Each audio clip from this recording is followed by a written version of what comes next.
Sandamakmak na mga testigo ang lumantad upang magsalita laban kay Pangulong Kuting Jr. at sa kanyang administrasyon. Ang kanilang mga pahayag ay inaasahang magdudulot ng mabigat na ebidensya laban sa mga aligasyon ng katiwalaan at iba pang kontrobersya na bumabalot sa kasalukuyang pamahalaan. Ayon sa mga ulat, ang mga testigong ito ay nagmula sa iba't ibang sektor, kabilang ang dating mga opisyal ng gobyerno at mga pribadong individual na may direktang kaalaman sa mga anomalya sa administrasyon. Ang kanilang mga testimonya ay tinuturing na matibay na ebidensya na maaaring magdulot ng mas mabigat na kaso laban kay Kuting. Ilan sa kanila ay nagbunyag ng malawakang katiwalian, di man ang paggamit ng pondo ng bayan para sa pansariling interes at pag-abuso sa kapangyarihan. Habang patuloy na natihagdagan ang mga lumalantad na testigo, nananawagan ng publiko para sa mabilis at patas na imbestigasyon upang maibigay ang nararapat na hustisya. Ang mga kaganapang ito ay naglalagay ng mas malaking hamon sa administrasyon ni Kuting na patuloy na pinupuna dahil sa umano'y kakulangan sa transparency at accountability. Maraming umaasa na ang bagong ebidensyang ito ay magiging daan upang maibunyag ang katotohanan para sa kakabuti ng bansa. At yan nga ang balitang ating pakakatutukan. Ngunit bagong lahat, siguraduhin mag-subscribe at ihit ang notification bell para sa patuloy na pagtutok sa mga silap ng bagong balita sa tunay na boses ng masa.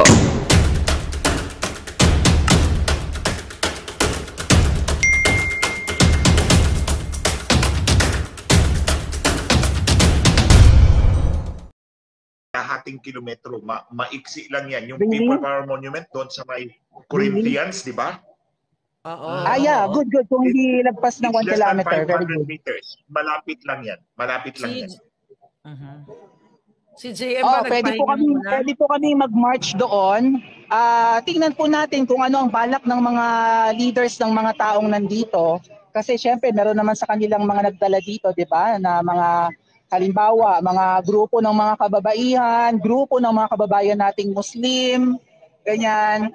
At kung ano, grupo ng LGBT, may nakita na rin po ako dito. Iba't ibang mga Duterte supporters, Duterte groups.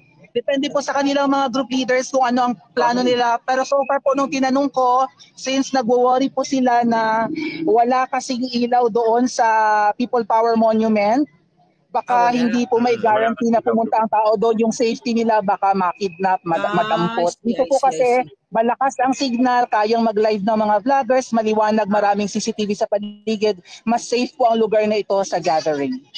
Okay. If that's the case, okay, go ahead, Attorney Glenn. They should stay there, dyan sa kanilang kinalalagyan ngayon. Kasi nga, mas maliwanag dyan kaysa doon sa People Power Monument. Okay. If that's the case, sige lang. Go lang kayo dyan. Okay, so sa tingin ko ate, hindi ko rin mapapaalis kung halimbawa ako'y kilalang tao, no? Siyempre maliit lang akong vlogger. Kahit pa siguro ako'y prominenteng tao, hindi ko mapapaalis yung mga to. Talaga naglatag, may mga dala-dala po sila mga karton, tingnan nyo sa likod ko.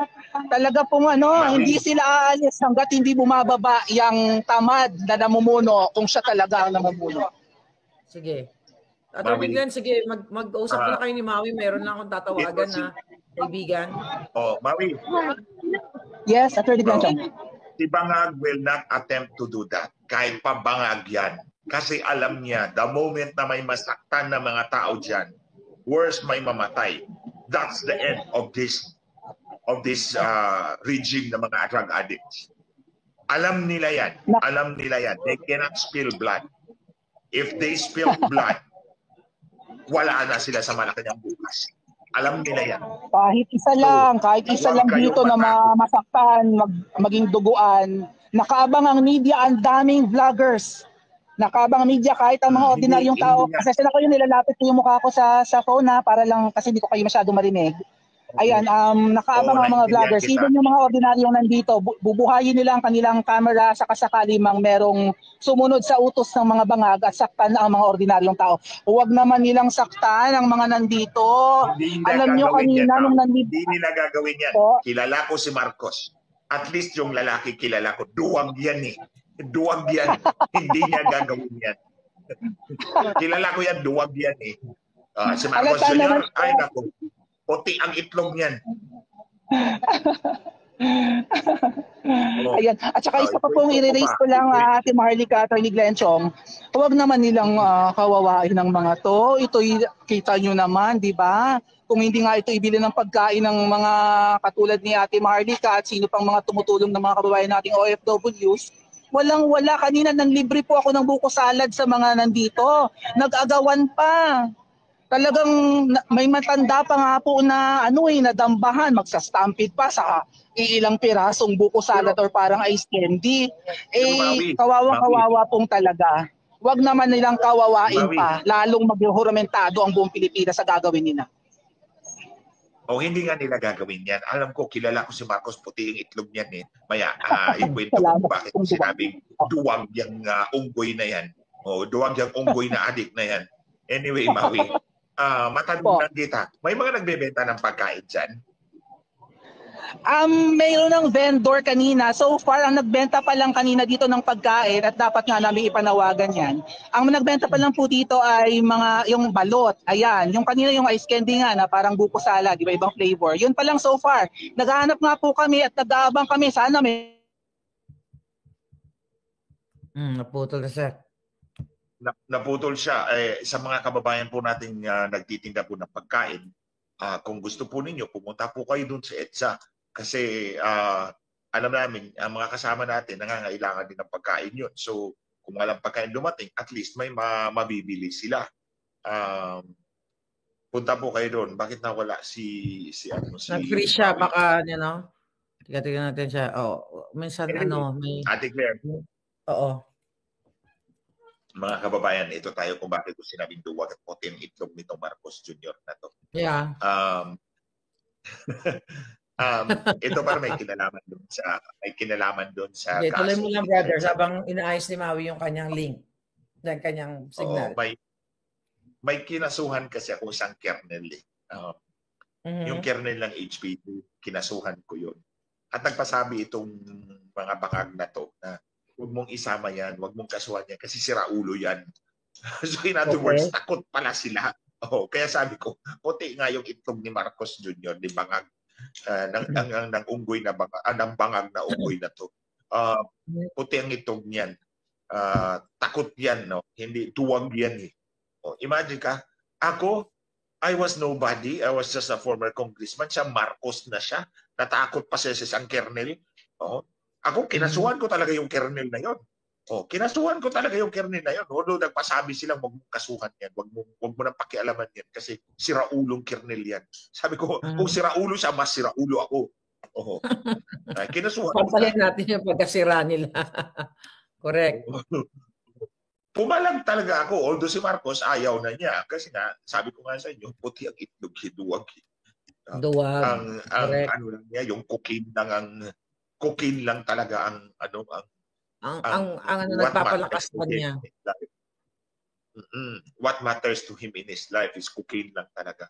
Pero ating mga kababayan, itong ating ginagawa ngayon dyan sa EDSA, alam nyo, hindi pwedeng hindi tayo magpakita ng ating hinanakit, ating mga hinanaing.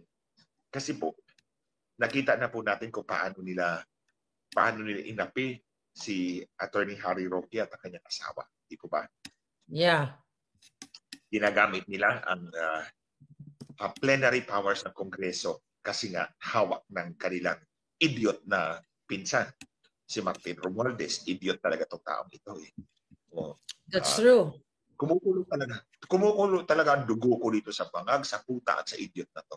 So, at any rate, mga kababayan, nakita din natin kung paano nila inapi yung Chief of Staff ni Vice President Sara Duterte, si Atty. Zuleika Lopez, at yung iba pa, yung na-hospital kahapon, at mismo ang ating lehitimong Vice President. You know what, between Inday Sara, hindi naman kami actually magkakilala ni Inday Sara. Mas nagkausap pa kami ni President Duterte when he was President and after he was President. Minsan lang kami nakita ni Inday Sara. But between Inday Sara and Bongbong Bangag na Unggoy Marcos, mas pipiliin ko si Inday Sara because alam na alam ko, ito yung totoong pinili ng taong bayan. Si Inday Sara ang totoong pinili ng taong bayan. Kasi nga, nung nandaya si Lisa Marcos, hindi niya sinama si Inday Sara. Kasi balak na nga nilang tsugiin. Doon pa lang, nangangampanya pa lang mga kababayan. Balak na nilang tsugiin si Inday Sara. Hindi lang nila magawa-gawa because kailangan nila siya at that time na nangangampanya sila.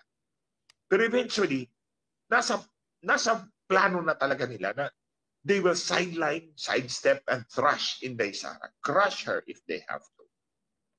Yeah. So, imagine mo, mantakin ninyo. Here is a legitimately elected highest official of the land. At ang umaapi sa kanya ay yung nandaya. You see how insulting it is, how revolting it is to the senses ng bawat Pilipino. Yung legitimately elected vice president, yun pa ang inaapi-api nitong impostor, itong manipulador. Minanipula nga ang Korte Suprema eh. Minanipula din ang election system. And I continue to challenge this drug addict and the puta to answer my allegations.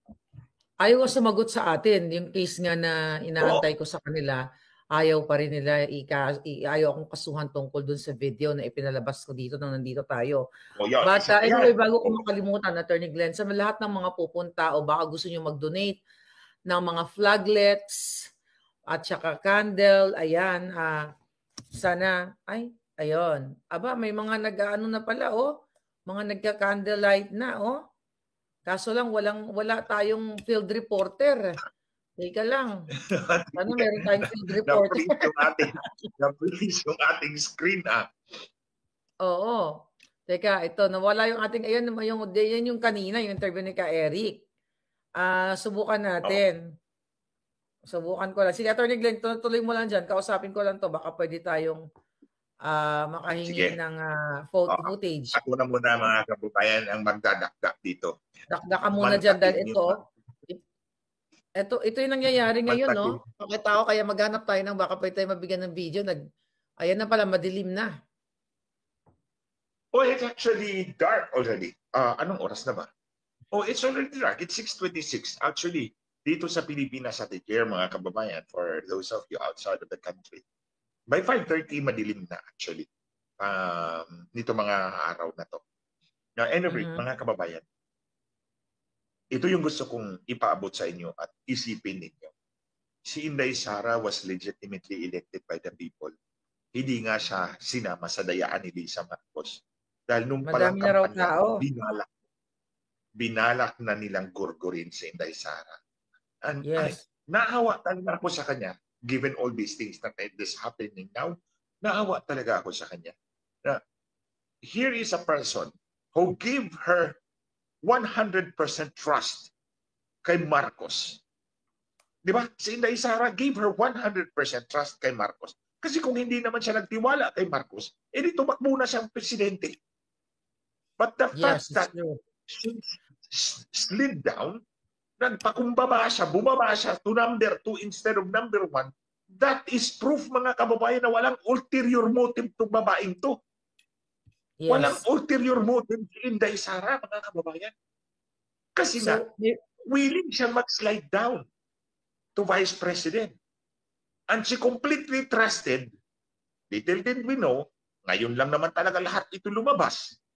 Mantakin mo, ninyo, yung mga taong sumuporta sa kanila. Unahin natin si Vic Rodriguez, pinakamatagal. Among the people I know. Attorney Vic Rodriguez, nauna pa siya sa akin. Ate Claire, ako. Sino pa? Si Sas. Si Pastor Kibuloy. Si SMNI. Si Inday Sara. Lahat yan, biktima. Mantakin mo. Hindi marunong tumanaw ng kahit katitigban lang na utang na loob. Ikaw pa ang may utang na loob na nakatulong sa mga putang inang ito. Lisa, puta ka talaga. Ulit-ulitin ko yan. Jack ko yan sa utak mo. Sa utak mong committed na dahil sa cocaine. Puta ka. Ikaw na mismo nagpatunay na puta ka. Dahil sa iyot-iyot. Forgive me, mga kabayan ko, I am very blunt about this. Attorney Glenn, I'm very blunt about this. Sabi nung nag-message sa akin, kumakapal na daw yung tao. Kaya nga hinanap ko si Maui, baka pwedeng pumasok. At nananawagan sila, sana mag-speak up na daw ang ating mga women in uniform, ang ating mga military. So, ayan, kumakapal na daw ang mga tao at Ate tignan Claire, sige. natin. Hanapin mo Go, muna go, si go. Maui para Subukan may mo page i-message. tayo. I'll keep talking. Yeah. Magsalta ka muna dyan at makikipag-communicate ako. Mukha na akong bruwa. Oh, sige. That's the beauty. Okay, go. That's the beauty of this arrangement. Yes. O kasi yes, kailangan yes. natin maipakita natin what's going on Correct. out there sa Mhm. ating mga kababayan, because lahat naman ng nanonood sa atin ngayon, lahat naman na nakikiramay sa atin ngayon, their heart is with us. And thank you for being there, mga kababayan. Thank you for being there. Kanina pa yan.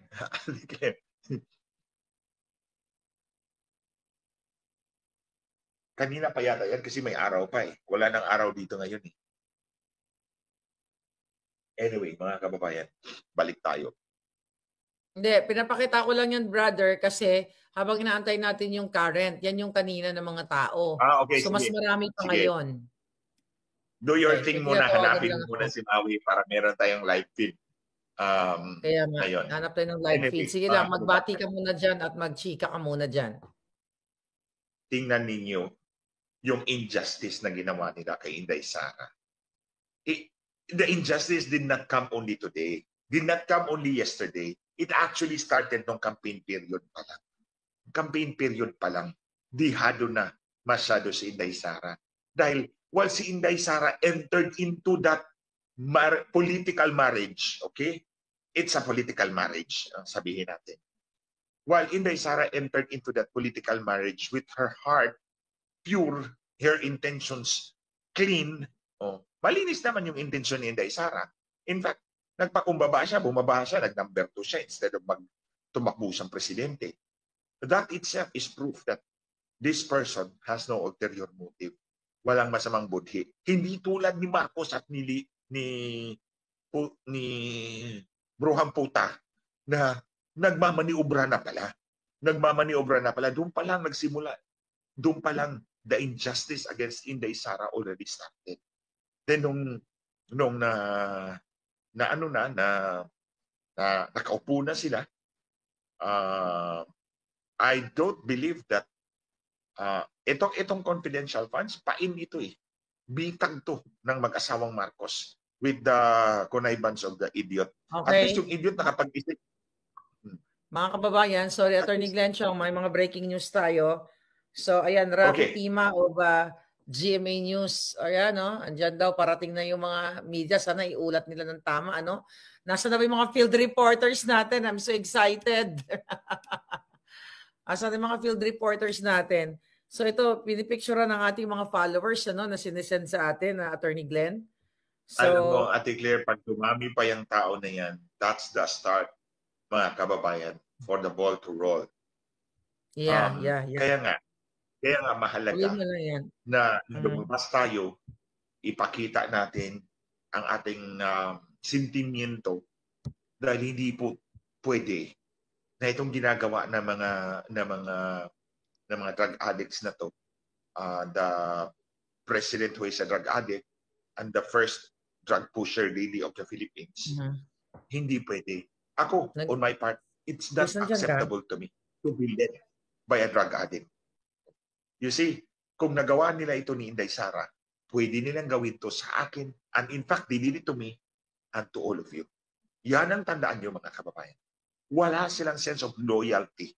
Not even to the people na tumulong sa kanila. Tandaan nyo yan.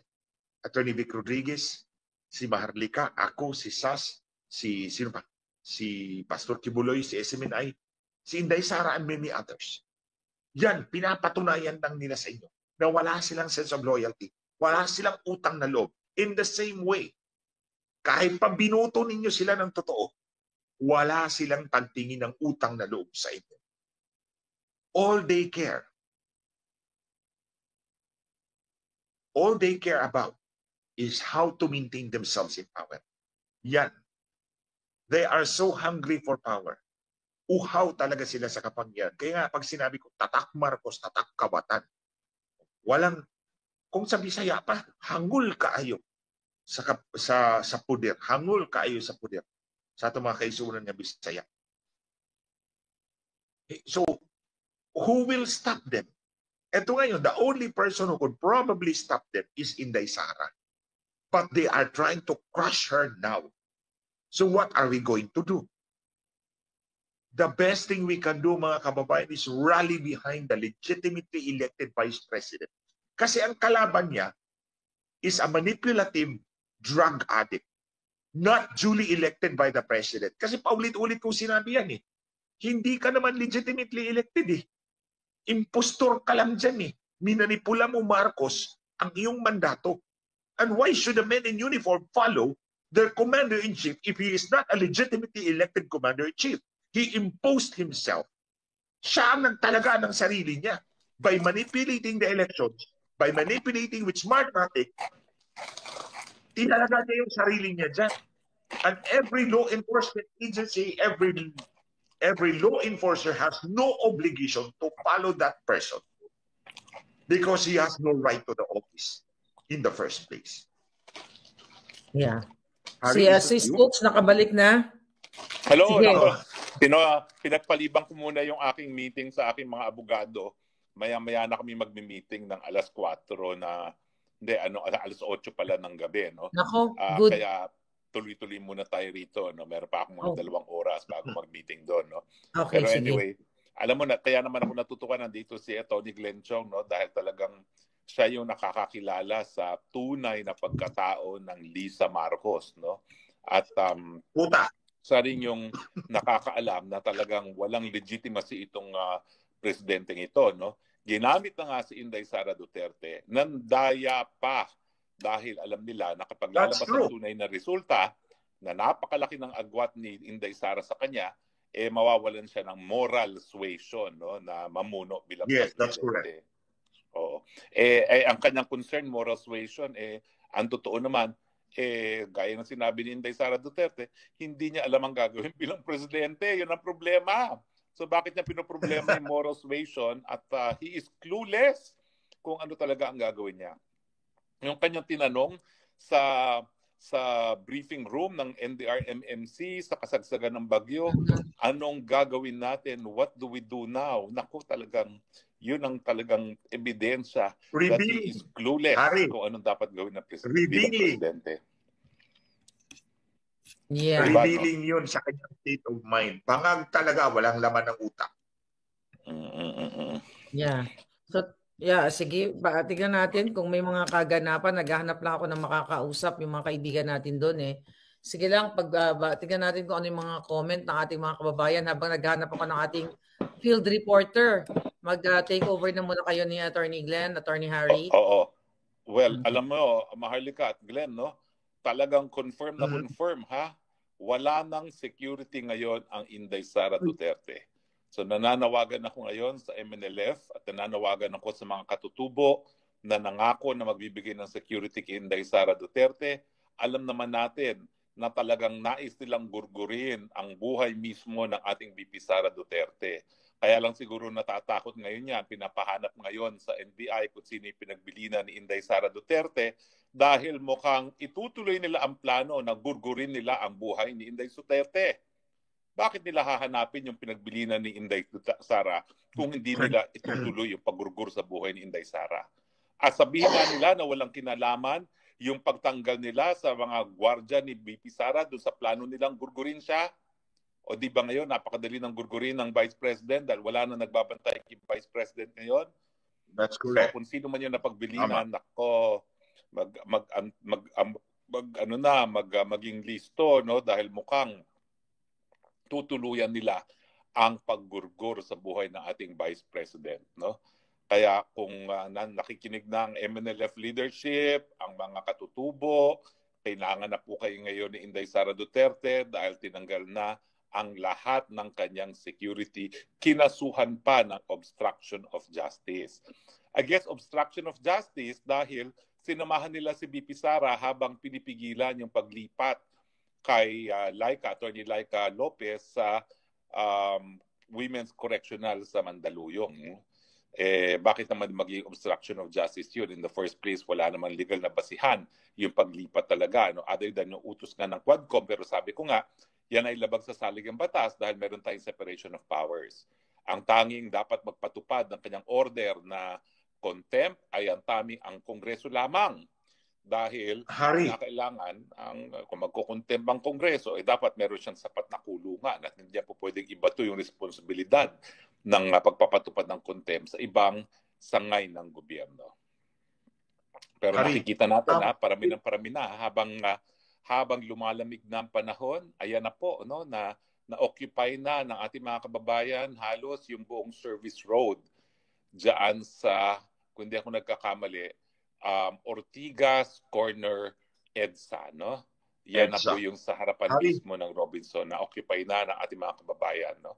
At marami pa nagsasabi na pupunta na sila sa EDSA, so hindi po ako magtataka kung maya-maya lamang habang nakalubog ng araw, mapupuno na natin itong EDSA. Hari, yes, Attorney. I would like to clarify. Kinasuhan si Inday Sara ng obstruction of justice? Yung kanyang mga security. Yung kanyang mga security ay kinasuhan ng obstruction of justice dahil sinamahan nila si BP Sara nung pinigilan ni Inday Sara yung paglipat kay Attorney Laika Lopez sa Mandaluyong Correctional Facility for Women. Hari, alam mo to. Under Presidential Decree 1829, that's obstruction of justice. The person that should have been an offender. Dapat offender yan. Hindi naman offender si Laika. He was correct. Just cited dahil wala siyang arrest warrant galing sa hukuman. Correct. Walang criminal offense si Attorney Laika Lopez, therefore there can be no obstruction of justice. Well, alam naman natin, brilliant ang mga legal minds ng ating mga law enforcement agencies, no? Hindi ko alam kung sino nagkaso diyan, kung NBI o police, no? Pero yun na nga nakapagtataka, no, saan nila iniimbento itong mga ito. Oo nga, kasi dapat offender yun eh. Ang beneficiary should be an offender who have been criminally prosecuted. O hindi naman offender si Laika eh. She was just cited in contempt. Correct. Oo. Well, alam mo naman, kapag kayo nakapangyarihan at lasing sa kapangyarihan, kahit ano ay gagawin mo para supilin ang mga kalaban, no? At ngayong wala na ang ating VP, yan, pwede na nilang ma-implement ang kanilang plano na gurgurin ang buhay ng VP Sara. Siguro natakot sila sa sarili nilang plano dahil Magandang balita ang hatid namin sa inyo ngayong araw. Sa pagtatapos ng aming balitaan, nagbigay kami ng mga mahalagang impormasyon. Maraming salamat sa pagtutok at pagsuporta sa aming programa. Huwag kalimutang manatili sa mga susunod na araw para sa mga bagong balita at mga kwento na dapat nating abangan. Mula sa Boses ng Masa, magandang araw, Pilipinas!